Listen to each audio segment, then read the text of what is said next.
So my guest preacher this morning is really, in my mind, one of the great preachers of the world. That's because he comes, like all of us do, with a different education.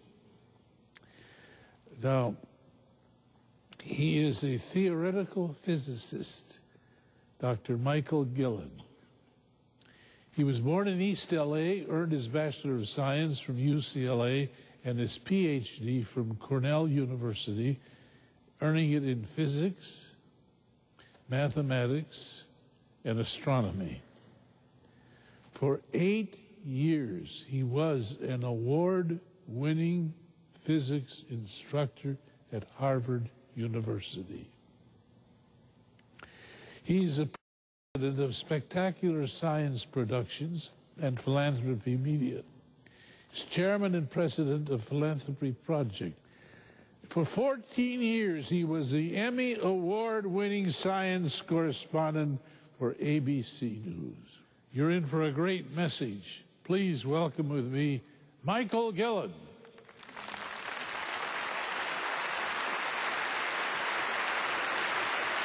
Thank you, Dr. Schuller. Dr. Schuller, I'm never happier than when I have the opportunity to preach the good news of Jesus Christ, and so I want to thank you for this opportunity. I want to begin with a Chinese proverb, and it goes like this. If you want happiness for an hour, take a nap. If you want happiness for a day, go fishing. If you want happiness for a year, inherit a fortune. If you want happiness for a lifetime, help somebody. In 2004, Hurricane Charlie slammed into Florida, just outside of Tampa, Florida. And 6-year-old Zach Bonner, on his way to school, heard the news that people had been devastated by this storm. And so he sprang into action in the only way he knew how. With his mother's permission, he pulled his little red wagon around the neighborhoods, and he collected food and provisions for the people who had been harmed by the hurricane. And he did this for 4 months. And he gathered together provisions that filled his mom's pickup truck 27 times over. Afterwards, Zach created the Little Red Wagon Foundation to help homeless kids in America. And their motto is, kids helping kids, one wagon full at a time. Not long ago, Zach received the U.S. President's Volunteer Service Award. And that's not all.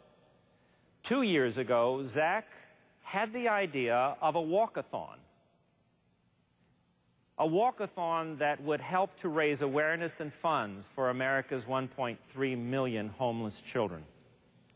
He called it From My House to the White House. Imagine the terrain this child is going to have to walk through. He's going to walk every single mile.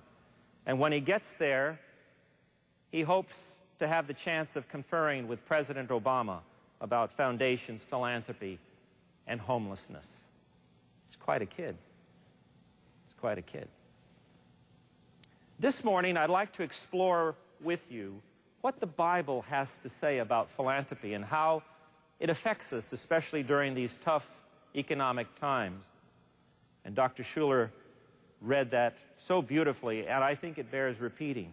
In Mark, we're told, one of the teachers of the law came and asked Jesus, of all the commandments, which is the most important? Imagine that question. The most important one, Jesus answered, is this. Love the Lord your God with all your heart and with all your soul and with all your mind and with all your strength, with everything you've got. And the second is this. Love your neighbor as yourself. There is no commandment greater than these. There is no greater commandment than these. Let me ask you this. When you think of the word philanthropy, who comes to mind? My answer is my paternal grandfather, after whom I was named, Dr. Miguel Guillen. For more than half a century, my grandfather was a minister in the truest sense of the word, and for 35 of those years, he was the president of the Cladic, the oldest independent Spanish-speaking Pentecostal group in the country. I was very young when he died, but many years later, after I was married to my beautiful wife, Laurel, I was invited by the Cladic to give a sermon in honor of my grandfather's memory. After the sermon, my wife, Laurel, and I stood in a receiving line, and it lasted for 4 hours. No exaggeration, 4 hours. For 4 hours, people shook my hand and told me all the things that my grandfather had done for them in his life. Had married them, had buried their loved ones, had been there in the toughest times of their lives. And they wanted me to know about it. The irony is the congregation was incredibly proud of me because I was the kid from the East Los Angeles barrio who had gone on to make good, to become a big TV star. And yet, as I stood in that receiving line,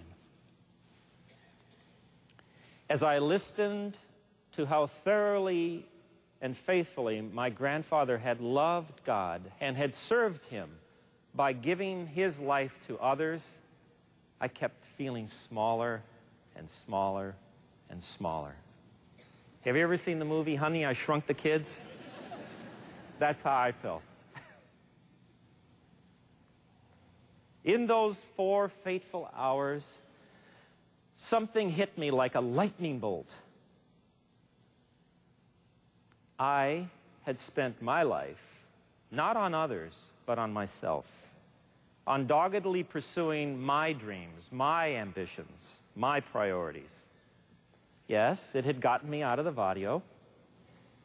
I'd become a scientist and taught at Harvard. I'd become the science correspondent for ABC News. I'd written